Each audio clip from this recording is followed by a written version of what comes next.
আসসালামু আলাইকুম গাইস, সবাই কেমন আছে? আশা করি সবাই ভালো আছেন। আজকে দেখাবো আমাদের গাছের কিছু আম। আমরা বাড়ি থেকে এগুলো এনেছি। আজকে আপনাদেরকে সেগুলো দেখাবো।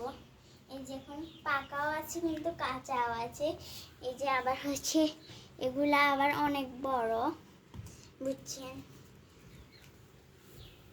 পাকা কাঁচা মিক্স করা। এগুলো হচ্ছে কোনো ফরমালিন না, এগুলো আমাদের গাছের আম। আর এই যে দেখুন গাইস, এইটার মধ্যে হচ্ছে একটু লাল কালার হয়েছে, আপেলের মতো হয়েছে। দেখুন অনেক আম। আমরা জানি না কখন খেয়ে শেষ হবে আমাদের এই আমগুলো।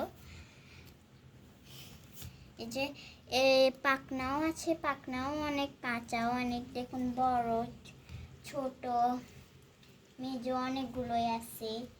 এটা একদম খেয়ে ফেলেছে, কামড় মনে পোকে খেয়ে ফেলেছে, মনে হচ্ছে যে কে কামড় দিয়ে খেয়ে ফেলেছে, এরকম বোঝা যাচ্ছে।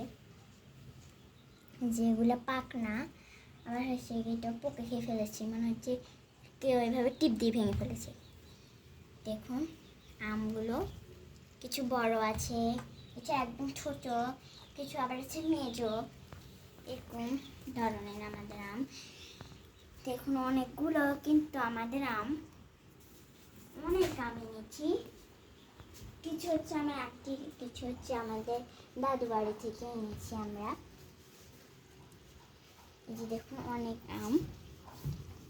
এই যে দেখুন এখানে একটা আম, এটা কিন্তু বড় হয়েছে, এটাও কিন্তু অনেক বড়। এই দুটো বড়, আরও আছে আরও বড় বড়, শুধু এই দুইটা না, আর বড় আছে বা ছোটো আছে। কিন্তু এবং কাঁচার মধ্যে এটা একটু ছোট, একদম ছোট। দেখুন আপনাকে বাড়ি থেকে আম এনেছেন? সবাই কমেন্ট বক্সে বলবেন।